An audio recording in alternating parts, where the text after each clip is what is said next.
Hi, everyone. We're back with a special bonus episode from Foreign Policy's Her Power Summit, which took place on April 18th in Washington, D.C., during the World Bank and IMF spring meetings.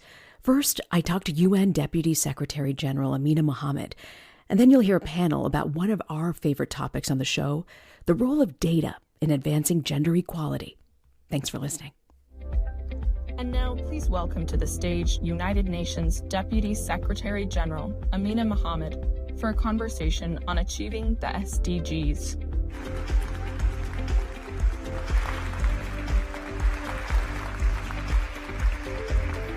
Pleasure. Great. Thank you for joining us. Thank you so much. So what a treat to have you here. You must, in this week of IMF World Bank, I'm sure you've got your feet up and just hanging out. Absolutely, but what a better place to hang out than with all these wonderful women.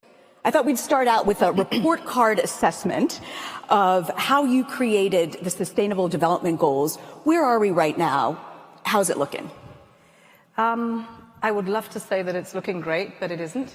We had a stock take last year, and from where we came, 4 years of trying to shape a response to what the world needed on the development agenda, 15% is a pretty poor score. What I think the good news is that member states took that to heart, and as hard as it was to get a resolution in response, they did say these goals still matter. It's the only framing that you take to the table that people don't argue about today, and we argue about a lot of things. And so therefore, this is the acceleration for the next 6 years.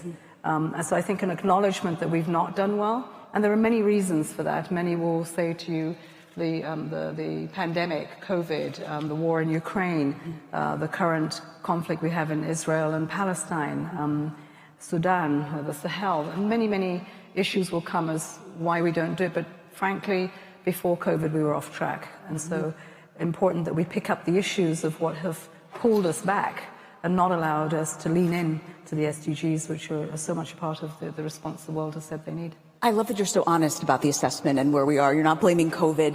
When you're looking to turbocharge these global goals, what will be your focus over the next few years? So we picked up what people are doing, but just not doing them well enough. I think we recognized that there was a means of implementation gap, which is about not enough finance, not enough access to technology, the trade is unfair, capacity in institutions to lift this agenda, which is quite big. So we acknowledge that these are big pieces, but how could we boil that down to countries and to donors and to the private sector that we need investments for, that they would say, yes, I can invest in that and it will have impact. And we're looking at the food systems, because we all got a big shock on food security when the war in Ukraine happened. We saw how vulnerable we were, and some countries have the capacity to bounce back, others not. That's right. So the food systems is a huge constituency of people, especially women and young people. Then we thought that has to be powered by connectivity. The era for the digital connectivity is here now, and it's a possibility to leapfrog and not leave people behind. The energy transitions, and it's not just about industrialization and baseload for countries that definitely need that, but it is about going green, and it is about the possibilities of being off-grid, because you can go green and connect women. The whole clean cooking that we have struggled for decades can become a reality. And then there are 3 other issues I think are really important. One is education, and we want to transform education systems now. We learned from COVID how many people fell off the radar, but can we deal with the education skills gap? Because there are many who have gone through education and education not gone through them. We have a bunch of qualified illiterates out there. What are we going to do? You can't tell them that they're not educated, they've got a certificate. So we say, okay, we need to retool, we need to reskill, and it's true, but we've got this fast forward because we can connect to technology. The triple planetary crisis is the context in which we live, but we must be really careful not to stovepipe the development and the climate agenda.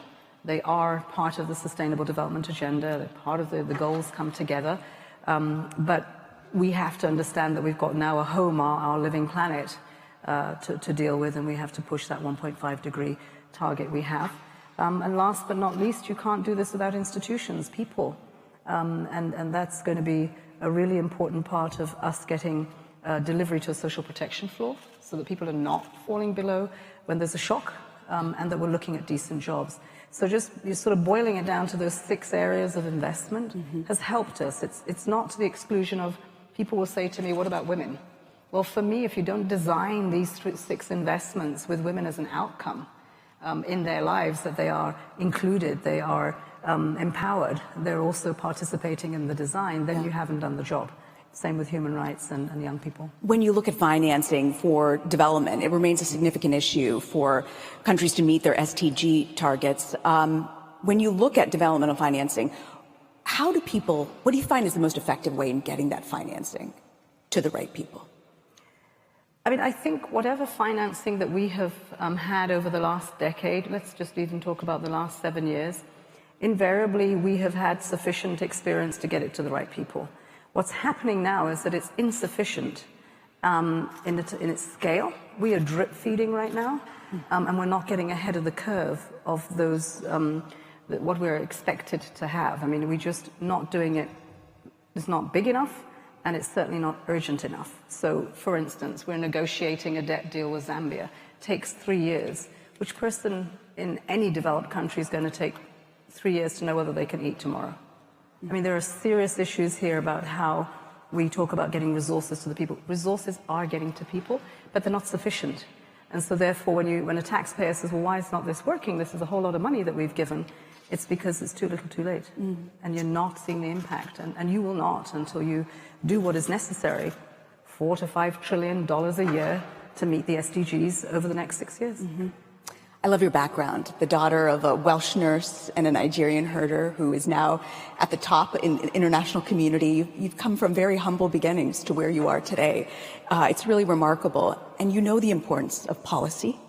You know the importance of funding. There's a $360 billion annual deficit in spending on gender equality measures. Why is this particular funding so important at this moment right now? I think perhaps if we've got any learnings, is that we actually siloed the spending on women when in fact it's an integral part of every spending. Having been a cabinet minister, I would look at my colleague in the Ministry of Women's Affairs, and I was to be thinking, what argument is she going to make against the Minister of Agriculture and the Minister of Health and the Minister of Education when they are an integral part of that? And how we pull these figures out, I think matters. So if we can be more expressive about this is the spending across the different sectors and that we're not just siloing it to women alone, then perhaps the Minister of Finance would be more inclined to see this as an investment and not an expenditure. And I think investing in what is clearly a dividend to the other half of society is really important to explain. And our finance ministers are, these are important people that we've been, at least from my experience in Nigeria, we had great finance ministers who were women. And so therefore the budget itself that was presented to the parliament was far more aware of what expenditures needed to be made when. Now that's just the Minister of Finance. I think the place that we're missing for expenditure on women is the parliaments. Parliaments are the ones that appropriate. They appropriate laws, they appropriate spending, and this is where it needs to be at. And so when we look at our representation in parliaments, it's apart from wonderful countries like Rwanda, it's just not there. So we're not being felt. Here, I think civil society can help and really push the boundaries of expenditure in women and girls. In 2011, I had the opportunity to travel with Palestinian President Mahmoud Abbas to the UN when he tried to push for Palestinian statehood. It didn't happen. 13 years later, now there's going to be a vote on, he didn't manage to get the votes then. He's managed to get votes to bring this up. If the United States vetoes it, the rules are it fails. They need 9 people to move forward. Do you think this is going to happen for the Palestinians? And if it does not, how do we rebuild Gaza? Where do the Palestinians go from here? I think it's a very difficult decision, and the geopolitical tensions are clear. Never have we been in a more difficult position where my personal feeling is that we've lost our moral compass on Gaza. I think we've lost it on Sudan, in many places where we needed to take decisions that we should have. If they don't get the vote today, they will live to fight another day as they have done for the decades before. And I think what we have to be there is to stand up for people and to continue accompanying them on that journey. Just as we say, don't forget the girls in Afghanistan. It's not over yet. And until they have their rights, to everything, education, health, the economy, it's not done. So I think this is another step in a very important journey for the Palestinian people, and we hope that member states will take the right decision. You said, don't forget the girls. Afghanistan, Boko Haram, you have personally understood living there, the situation of not forgetting the girls. In Israel, they felt it took 50 days for the UN women to acknowledge the rapes, the sexual violence there. Why did it take so long for UN to come forward and acknowledge that? I don't think that's true. I think that that's just selective media. It didn't take that long for UN women to express their outrage and their concerns. I think everyone was shocked. What happened in Israel on October the 7th should never ever happen again anywhere. And we need to bring back every single hostage. We've had hostages who've come, who have been released, who've come to speak to us in the UN. They speak to the SG frequently. They've spoken to me. We have hostages that I know personally in Nigeria. It's not just our Chibok girls, it's thousands. Thousands we're able to get back, others not. And I think that, the UN as a whole, including UN women, did step up, and they have spoken, and they continue to. So I hope that we can do more, because we should. We need to amplify the voices that come out of the UN. It cannot just be the UN alone. Each and every one in this room is a member of the UN. Your governments are members of the UN. And it's not just the agency's funds and programs. I love your personal story so much, as I mentioned, because you are a testament that no matter where you come from, there's opportunity for people, which I think there's so many people watching at home and here in the room. I came to Washington as a college student, so this city has so much hope for me. What do you say for the young women coming up? This episode on our podcast focused on girls. To the women who in their hearts, the young girls who want to one day become you and Amina Mohammed, what's your advice? Well, they can become so much better than me. You've got a pretty impressive background, I will say. I've been standing on people's shoulders. I was in a conversation with Prime Minister Mia Mottley, and I was thinking, yes, I want to be like her when I grow up. And I've got not much growing up to do, right? And I'm in my 60s. But I think that for every person, you need to open up more spaces. And those spaces, you need to occupy them. And once you occupy them, don't let them go. You've got to stay there and make that place better than when you met it. So I asked myself, as I'm leaving the UN in a couple of years' time, is it better than when I came in? Yes, it is. We have 50% parity with all management positions in the United Nations. 131 offices where we had just men leading. We have 50% that are women, and amazing women. To bring women in every aspect that we can see, whether we're talking about a community of LGBTQI or we're talking about disabilities, indigenous people, all of them are women. And so we need to bring them into that space and occupy it. But dream big, and I think, life is a journey. Every step matters. Make the networks work for you. Today I look back, I'm looking at Geeta, and Geeta has been with me for decades, but we reconnect all the time. So in that journey, your networks matter, who you pull up as you're walking along, because when you're coming back down again, you're probably going to see them passing you on the way up. Touché. And you want to make sure you still have that connection, because everyone needs a touchstone.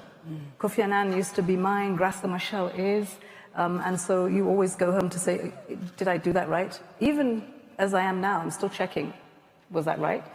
Did I connect? It's lifelong learning, and it is a continuous fight and effort to try to occupy the spaces that we should have been in a long time ago, but also make sure you keep them. Don't let them go, because it's too easy to get into that space. It's even, it's too easy to lose that space, I should say. Hard to get in, but much more difficult to retain that space. So, yeah.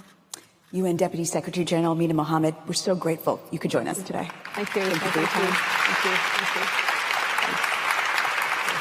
Thank you so much.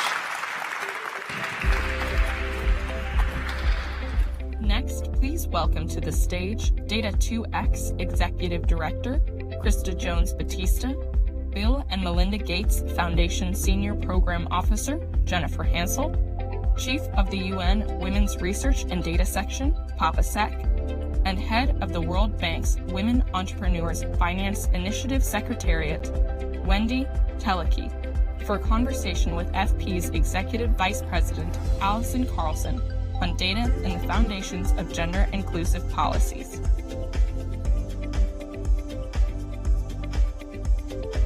Hello, everyone.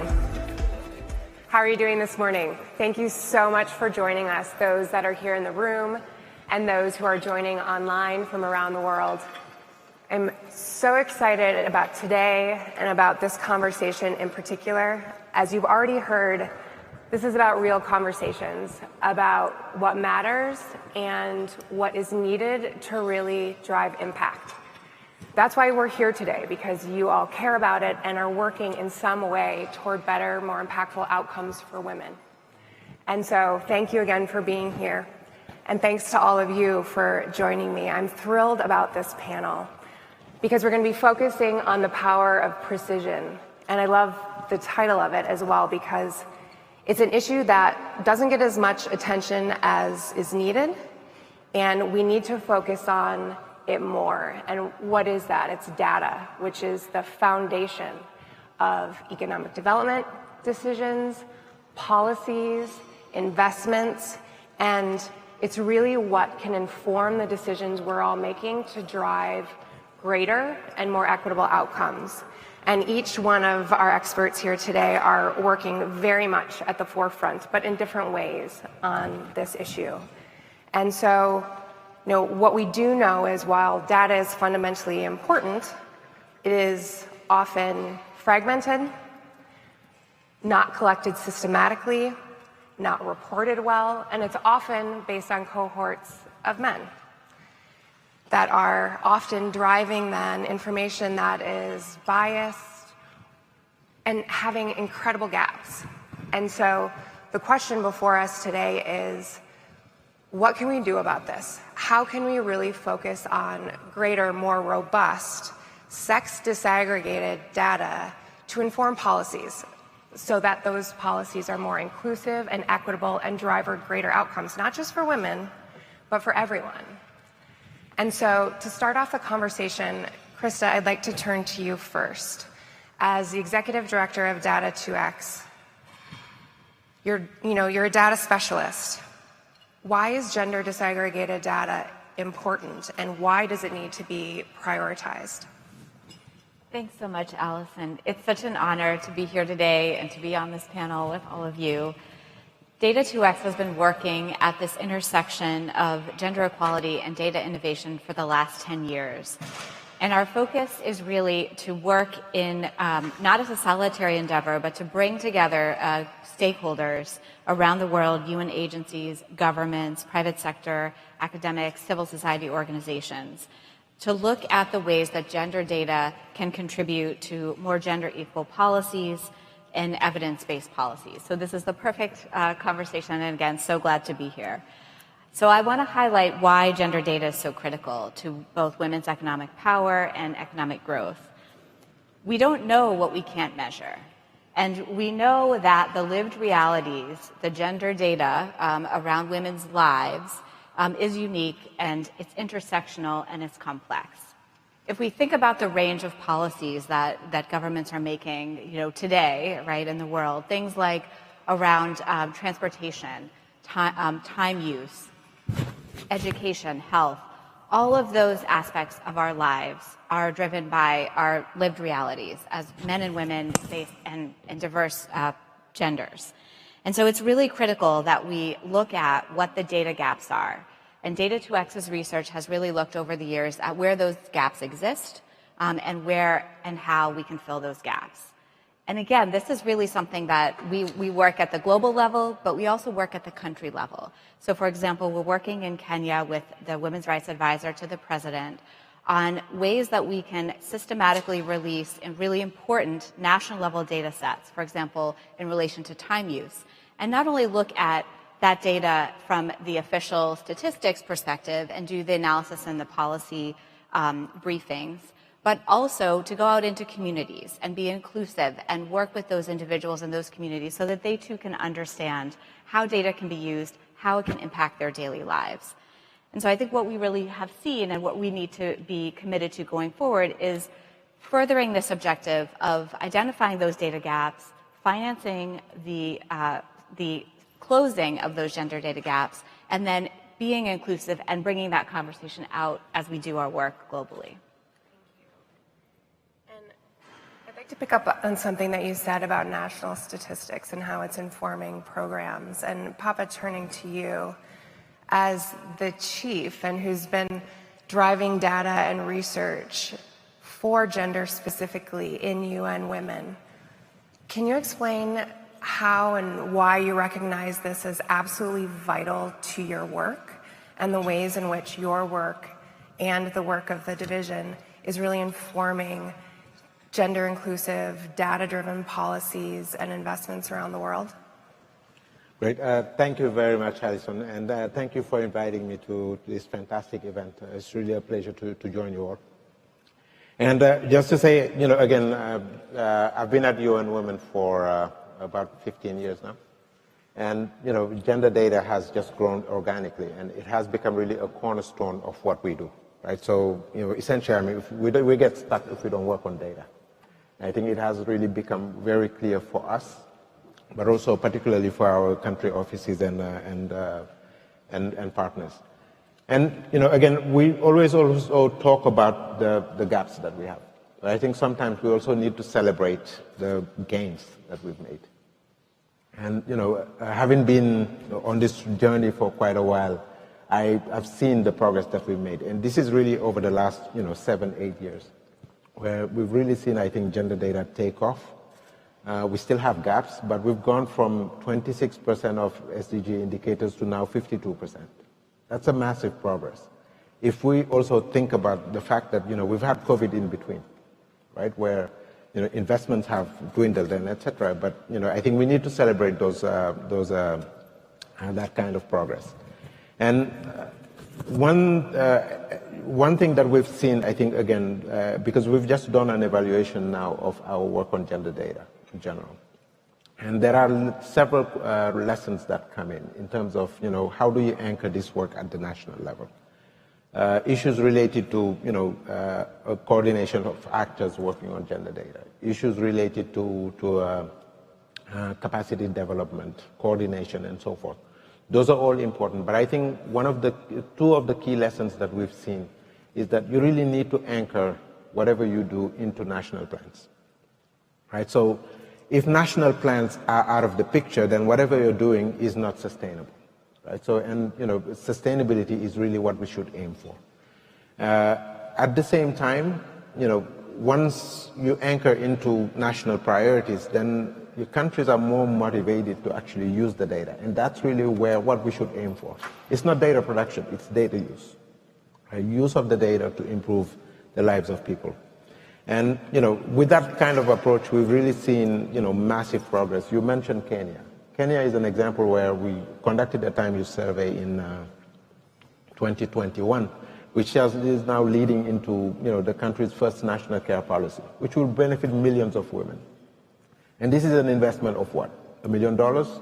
That will probably generate leverage over $100 million for a care policy, right? So those are the benefits that we should aim for. We've seen that in many other countries. Senegal is another example, and I can cite a few. But we also need to be cognizant of the fact, and I'll close with that, the fact that data is now much more than just national statistical offices, right? It has become a commodity. It is now indispensable, right? We are in the age of AI. This is not optional, right? Data is not optional in this case. We really need to start focusing on gender data, and this is an area where, frankly speaking, we are still behind the curveball, so we really need to catch up. But, another area that I'm really passionate about, which is, citizen-generated data, right, which we are spearheading some a nice initiative now, a collaborative with the UN Statistics Division and others, and we're really trying to bring citizens into the discussion of data, on data, so that they can benefit from it, they can produce it, they can use it, and so forth. So I'll leave it there, but again, just to say that I think the opportunities are really limitless. Thank you for that. You point out so many important things, including we should celebrate the gains, and point very well taken, because I think you're right, we do focus on the gaps a lot, importantly, but we do need to celebrate the gains, and I'm curious, in the progression over time and focusing on those gains, what some of the accelerants can be to those gains. And that leads to this conversation today, is what we need to be prioritizing to go further and go faster, because the impacts are great. And it's well noted what you say about national plans as well. Our analytics division, FP Analytics, Informed Policy, has been doing a few different studies of cross-country research focused on safeguarding childhood is one of the projects, and really relying on national statistics about child abuse. And the data sets are sparse and they aren't reported. And so finding ways to strengthen and obtain robust data sets that are sex disaggregated and transparently reported is just incredibly challenging. And so your point is very well taken. And Jennifer, I'd like to turn to you, and picking up on, Papa, what you said about really needing to collect the data. And so in your work with the Gates Foundation, and when you're thinking about economic surveys and ways that that data can be collected systematically and at a local level and reported, so that it is building this and strengthening a repository of data that's accessible, how are you going about that? Sure. First of all, thank you for having me on the panel. It's an honor to be here. And at the Gates Foundation, data and evidence is highly prioritized. And currently we're working with many multilateral partners, as well as all the colleagues sitting on this stage here with me, particularly the World Bank, the IMF, the ILO, and the UN, to improve gender data. To date, the Foundation has added or shaped gender indicators through major surveys and 12 million data points in 90 plus countries. And one way to reduce costs, because it can be quite expensive to collect data, is to really integrate economic gender data into existing surveys. So I'd like to give two examples. One is with the World Bank and the other is with the ILO. So with the World Bank, we're working with 13 country national statistical offices, and we're including gender data into the census, labor force surveys, household surveys, and the enterprise surveys. And the goal really is to improve and institutionalize both the collection of the data as well as the use of data to inform policies as well as programs. With the ILO, we've been working in recent programs and current programs on informality and care. So in a lot of the lower and middle income countries, the majority of employment is in the informal sector. And so being able to understand the informal economy is essential. And also we want to be able to measure care. So we have worked with ILO to develop standards on informality, particularly regarding asset ownership within businesses, earnings, access to finance, ICT usage, and others. An interesting new novel study that came out that might be of interest is in the informal sector, women's income does not increase the longer they're in jobs, the same it does in the formal sector. Men, however, their income increases whether they're in the informal sector or the formal sector. So just an understanding, if we're looking to increase the income and economic power of women, we need to better understand the informal sector as well as the formal sector to be able to increase those incomes. The ILO has built tools and standards, and they're rolling them out in different countries to be able to measure the informal sector through labor force surveys. And in the coming years, this will be transformational and have enormous impact on understanding work.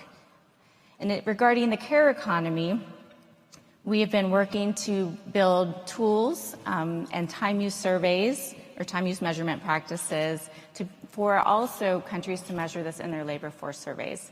We're doing this in Kenya, which will be coming in a labor force survey that they'll be doing soon.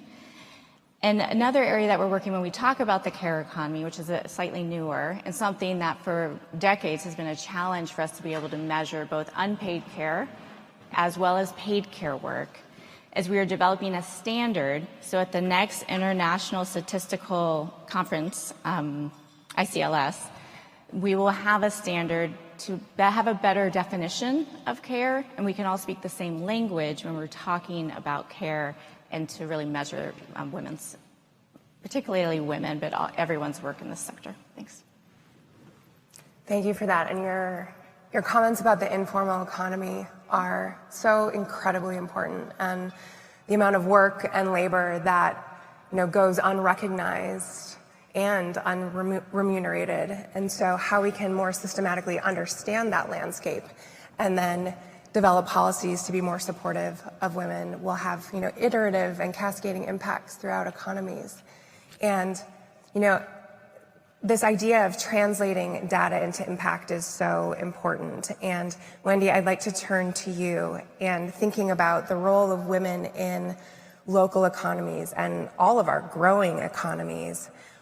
How do you think about that? And with your work with Wi-Fi specifically, how this data is so incredibly important to unlock access to capital, for example, and provide the resources, financial support to support entrepreneurs and others who are, the lifeblood of small communities, especially in low and middle income countries.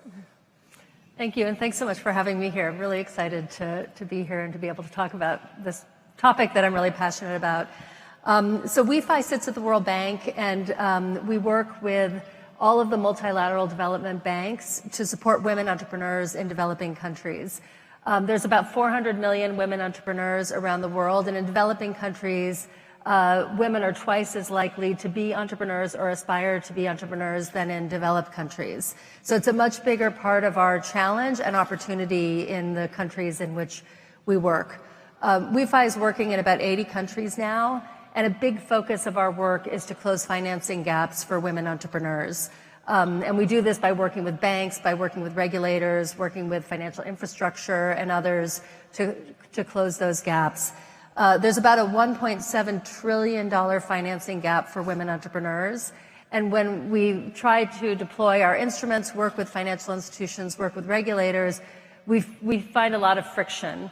And when we tried to look at what kind of the key bottleneck was in trying to address these gaps, data was clearly at the center of that, and the lack of data. And let me explain, what that looks like. We as multilateral development banks, we have capital that we can put into banks, microfinance institutions, and other financial service providers to provide financing to women-led businesses. We have the technical capability to work with regulators and others. But when we go to banks, for example, and we say, we want to fund you to do more work with women entrepreneurs, sometimes those banks are interested, sometimes they don't really see the business case. But generally what we often hear is, oh, we're fine, we do a good job, we don't discriminate against women when they come to us. When we actually are given the opportunity to unpack that with financial institutions and usually not look at the data because the data doesn't exist, but help them create the data and understand what the data is, they might have 10% of their portfolio going to women or 20%. And this is with, probably more of the banks. Microfinance institutions we know do tend to lend more to women entrepreneurs. They're shocked when they see that. And by the way, this is a pattern that happens in developed countries as well. When banks actually look at how much financing is going to women-led entrepreneurs, they're shocked. 10%, 15%, 20% is very, very common. Likewise, when we work with regulators, they have very good intentions to do more to improve financial inclusion. They have financial inclusion plans. They try to put policies in place. But they find they're pushing on a string when it comes to getting the private sector to report more data and collect that information, and more importantly, use that data. So across the ecosystem, we're really challenged to get more financing out the door because this lack of data. And data for data's sake isn't all that we're looking for. We want to be able to use that data. We want to be able to use that data to design products and services that really meet the needs of women. We want to use the data to understand how products are working for women, which they're really taking advantage of and which they're not. We want policymakers to understand which policies are working, which banks are really doing a good job on financing for women, help their financial systems learn and understand better how to serve those women entrepreneurs. And for us in the multilateral development banks, we're interested in making sure women have equal opportunities. We're meeting our SDG goals. We're trying to put more financing out the door. And to do that, we need to be able to deploy capital in a responsible way and make sure that our money is not just getting to one woman or two women, but really moving the needle systematically in these countries.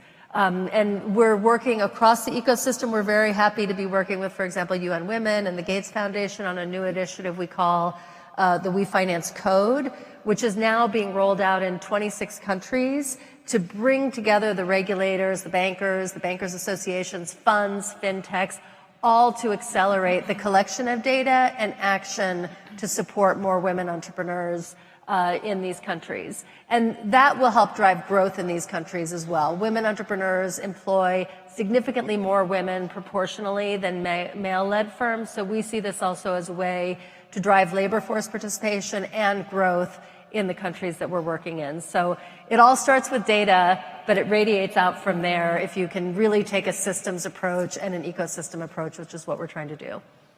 Thank you for that. And Jennifer, I'd like to pick up on that with you. And as there is, more action being taken when you're shown the evidence, you have the data to demonstrate what is perhaps radically different than what has been perceived.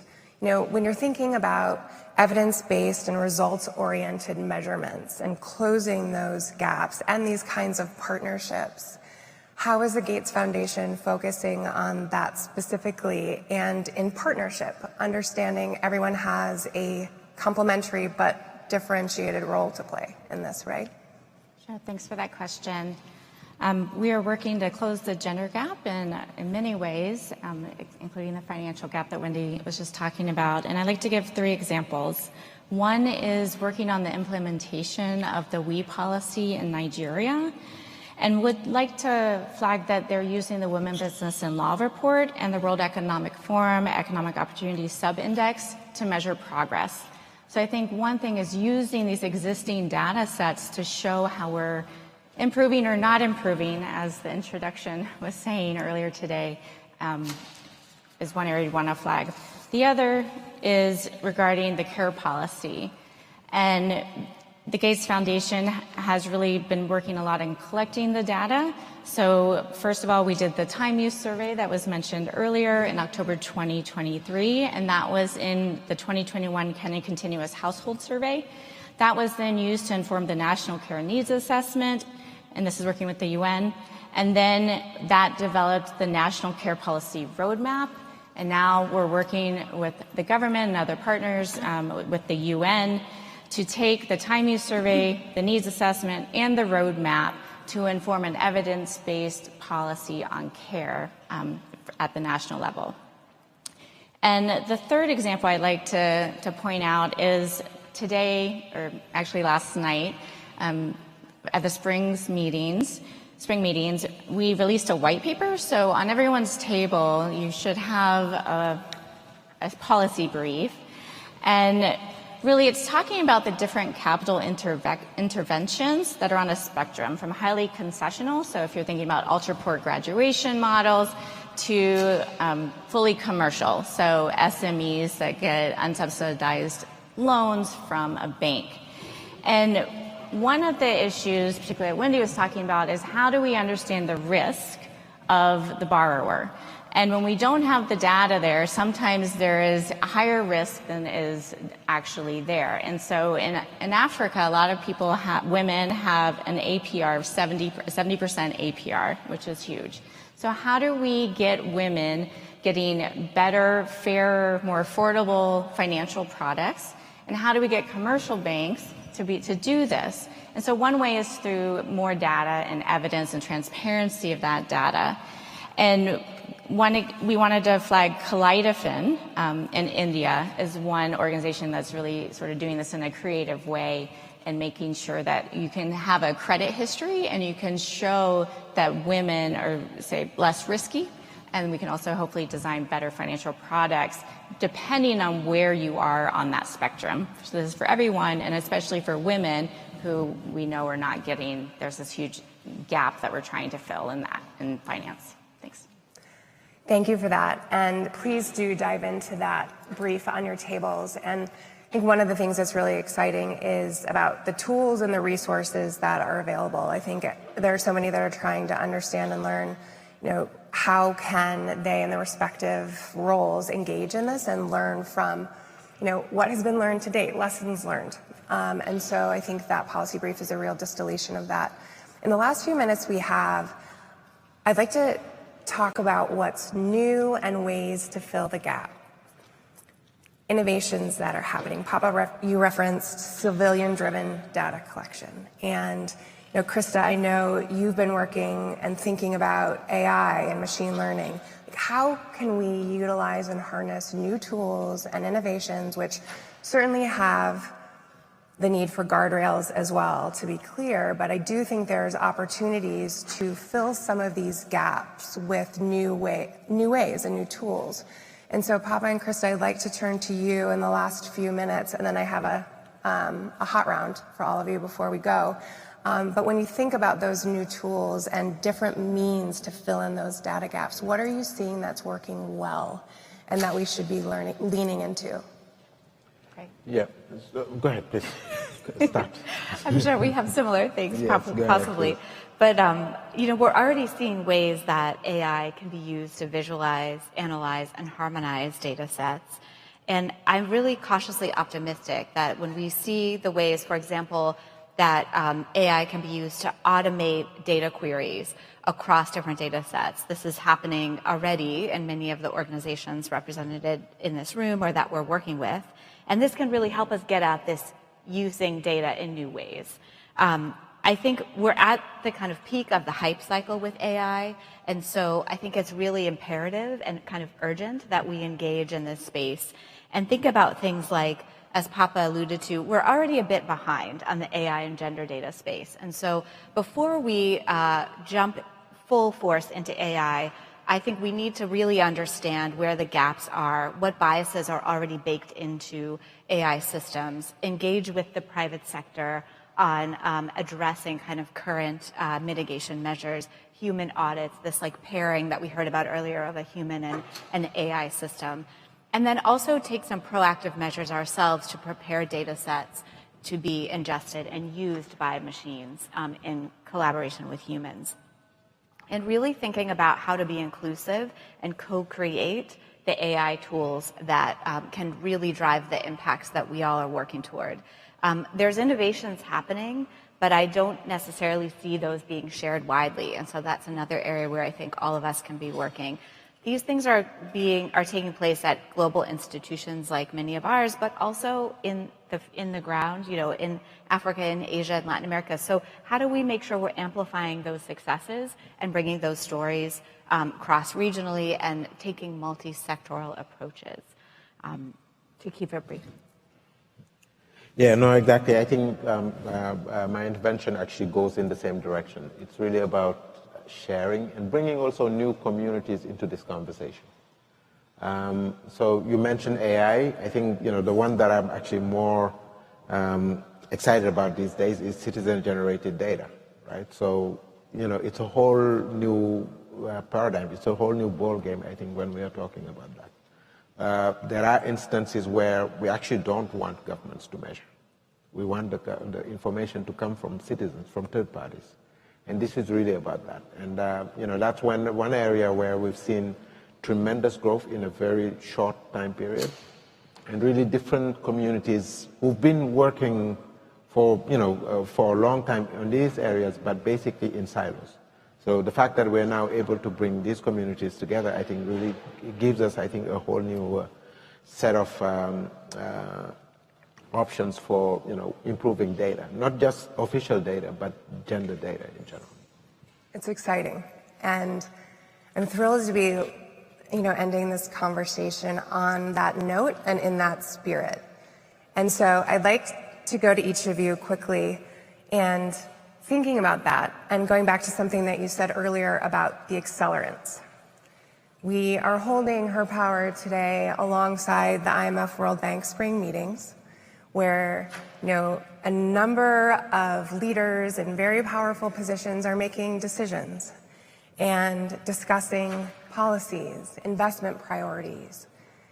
And so from where you all sit and the work that you're doing, and as it relates to sex disaggregated gender data to inform more inclusive policies in the speed round, what should they be focusing on? I'm going to turn to you first, Wendy. Thank you. One of the things that's been very heartening about this work that we're doing on the We Finance Code is the very strong level of collaboration across all of the MDBs. So we're working with the European Bank for Reconstruction and Development, African Development Bank, Asian Development Bank, IFC, World Bank, Islamic Development Bank, I missed one, Inter-American Development Bank, all to deploy this code. So at the MDB level, we all have a single goal that we're working towards. And then in these 26 countries where we're deploying the code, we're building across the whole ecosystem a common goal, common commitments to that goal, and then a supporting infrastructure so that there's reinforcing incentives across that. And just very quickly, I'll give a great example of Dominican Republic, where they've launched the code in November. They brought together every financial institution, every bank, and many of the funds, fintechs there.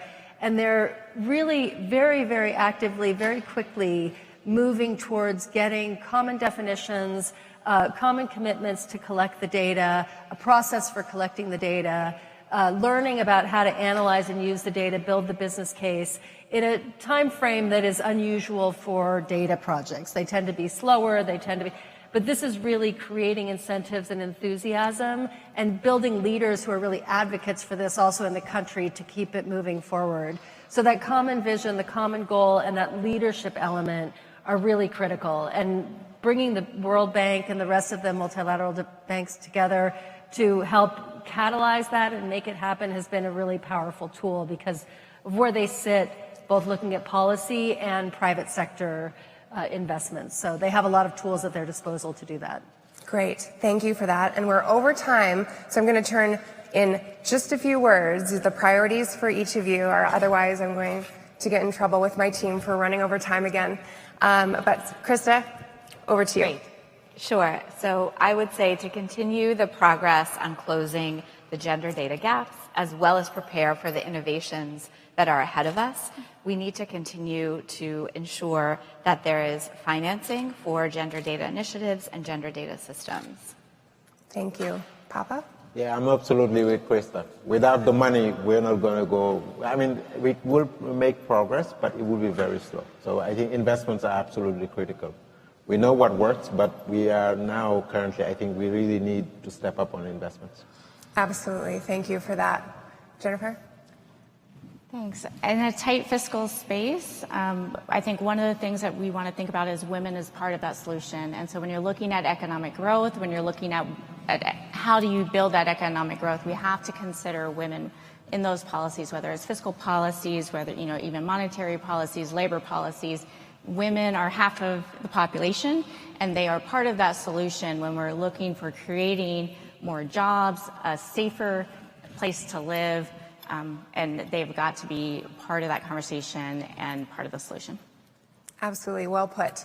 Thank you for your work, your insights, and for being here today. We really appreciate it. Thanks. Thank you for having Thank you.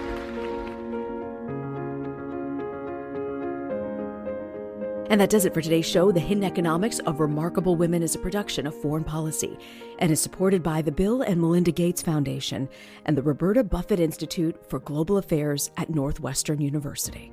The Hidden Economics of Remarkable Women is hosted by me, Reena Ninan. Laura Rosbrow-Tellem is our senior producer. Rob Sachs, our managing director. We'll be back in your feed in the fall with brand new episodes all about women's leadership.